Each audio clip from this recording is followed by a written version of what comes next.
families. So we wanted to share a bedtime story with you tonight. We miss you already. I'm going to try and do several of these in our time off so that we get to see you still. So Silas and I are snuggling. Say hi, Silas. Hi.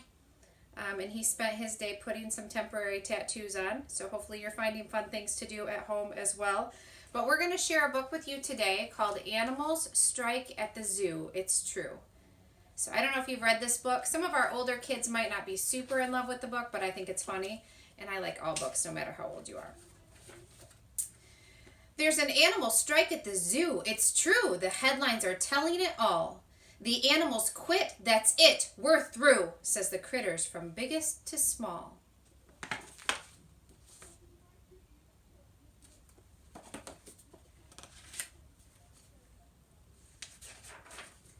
We're paid only peanuts, the elephants shout. And goodness, we're bigger than that.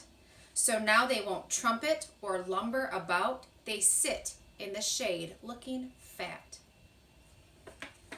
And there you can see a picture of the big old elephants.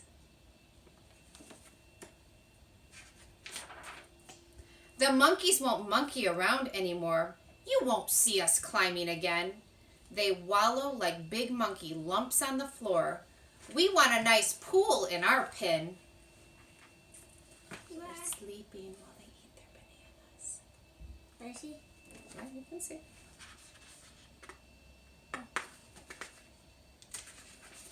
The leopards aren't prowling. The wolf packs aren't howling. The tigers aren't growling. The otters are scowling. Ugh, the worst has come true. There's an animal strike at the zoo. You want to look so they can see, and then I want to see them though, so they know it's me. Oh, so they know it's you, okay. The zebras are looking like horses today. They painted their stripes in, you see. We're all sick and tired of eating this hay. Our good looks do not come for free. So in this picture, the zebras are becoming horses with paint.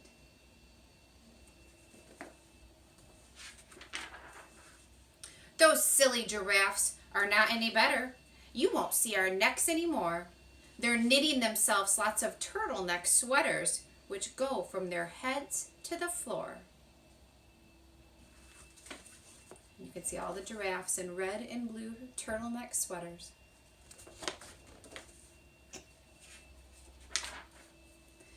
Business these days is as slow as can be. Folks go to the circus instead. Nobody wants to pay money to see the animals lying in bed. The lions aren't roaring, the eagles aren't soaring, the penguins are snoring. It's all rather boring. What can the zookeeper do? There's an animal strike at the zoo. There's a picture of all of them sleeping.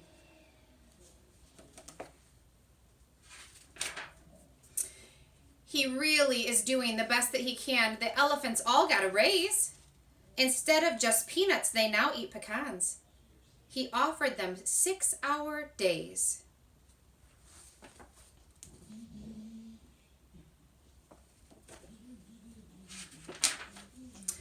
The monkeys were given a small kiddie pool. He's feeding the zebras sweet oats. But the monkeys complain that the water is cool, and the zebras demand root beer floats. There's a picture of the zebras telling the zookeeper that they want root beer floats.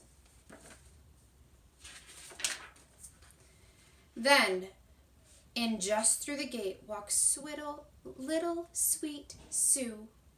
She just can't believe that she's here. She's always wanted to come to the zoo, and she's begged for this trip for 1 year. There's Sue walking into the zoo. She's been waiting for a year to go there. But no birdies are peeping. No lizards are creeping. No bunnies are leaping. Then poor Sue starts weeping. Her heart is broken in two by the animal strike at the zoo. Poor Sue, you can see tears coming right from her eyes.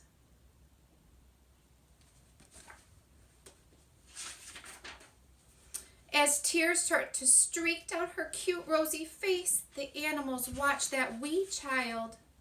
A deep hush of sadness falls over the place. What do you think will happen? And then they go totally wild. With roaring and peeping and howling and growling, all the critters from biggest to small start soaring and creeping and leaping and prowling. Then little Sue laughs at them all. Oh, I didn't show you that page. There's all of the animals going totally wild.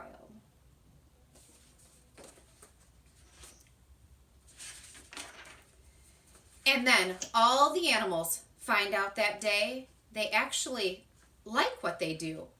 The zookeeper calls the reporters to say, "Hooray! No more strike at the zoo." So again, this book is called Animals Strike at the Zoo, It's True, by Karma Wilson.